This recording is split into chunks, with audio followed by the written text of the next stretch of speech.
Hi guys. Hi guys. Welcome back to Robertson's Belly Acres. It's a beautiful, cool day here. Started out yesterday, it's about 94. Not quite that warm today, but we have had some showers move through, so that give us time to come back home and do some work on the farm. But as you can see here, we've had a infestation out here in the barn of wood bees. If you've been following our Facebook page, you'll see we've been fighting this for a couple of years. Yeah, they're pretty aggressive. They don't like us being in their space. As you can see right here, we've even had somebody try to tell us to use a brown paper bag stuffed with paper. That'll attract them. Yeah, that didn't work either. So what I've done is I looked up how to make a trap. We're going to put in here, and we'll show you here how we built this wood bee trap and let you know if it worked. I thought I was standing right there behind him, but how can you stand right there behind him when you got this going on?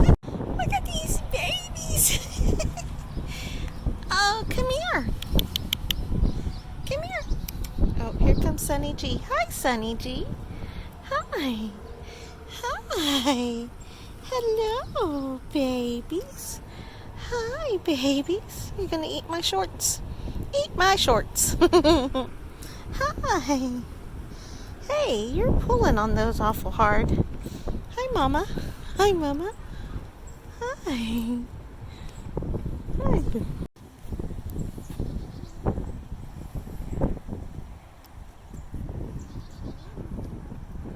Oh, here comes the last one. They still got to come and check out everything in the pen.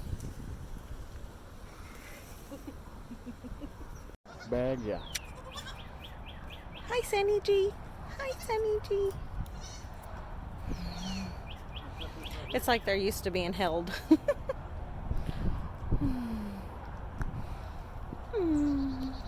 Pretty baby, pretty baby, pretty babies.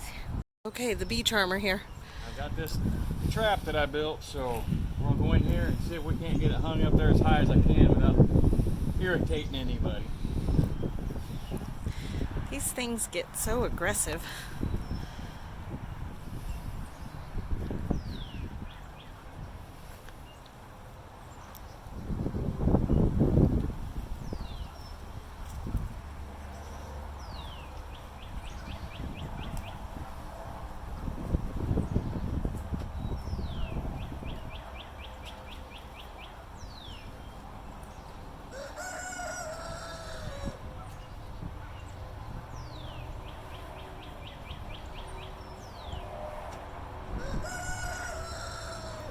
And there we have it. Okay, so let's talk about how I made that. We've got a 4x4 here. I'm using a 4x4 just because I have a plethora of 4x4 pieces. Got it marked here at 7 inches. Already got 45 cut on this end, so let's go ahead and cut that off real quick.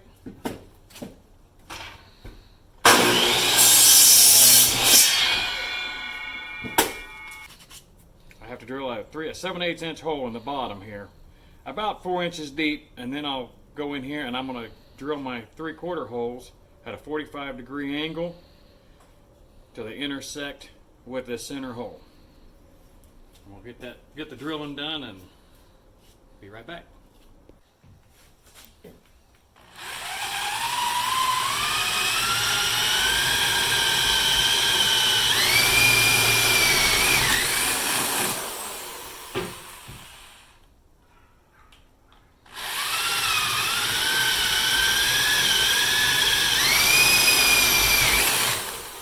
Okay, so what I've done, I drilled my 7/8 hole in the bottom, about 3.5 inches deep.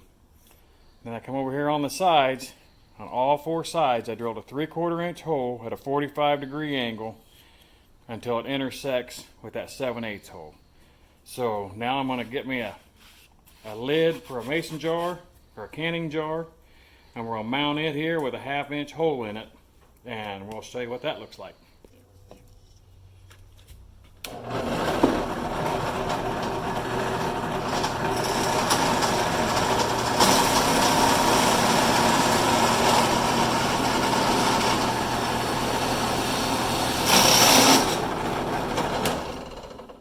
All right, 1/2 inch hole, close to the center. It'll work. Okay, so now we're gonna take our lid and we're gonna put it back inside the ring. And what we've got to do, I've got 2 small self-tapping screws. You can use any kind of screw you have handy. It doesn't take a whole lot. But we're gonna center this, hold the 1/2 inch hole that we just drilled in the lid. We're gonna center it over this 7/8 hole.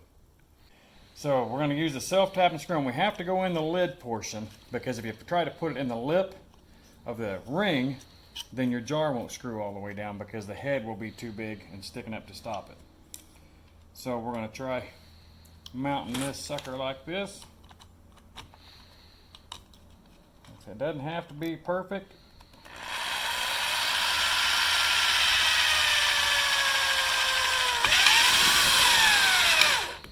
And it's snug. We don't have to get it super tight. You don't want to strip the hole out.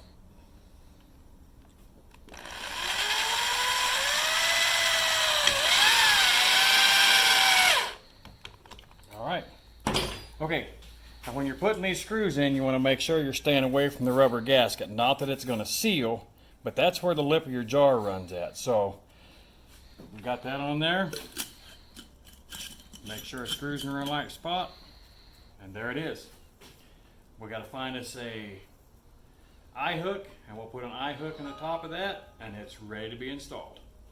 Okay, and the way that this is theoretically designed is your carpenter bees are going to go in the hole here to lay their eggs, and they're going to get in this hole and they're going to see light. So they're going to work their way down into the jar. It's kind of like Rachel was saying, it's kind of like a maze. So they get in there. That hole is only a 1/2 inch on the inside of the lid, so they get in there and they can't work their way right back out. So you have them trapped and they die. Okay, so there you go, have it. We'll hang this up in the barn.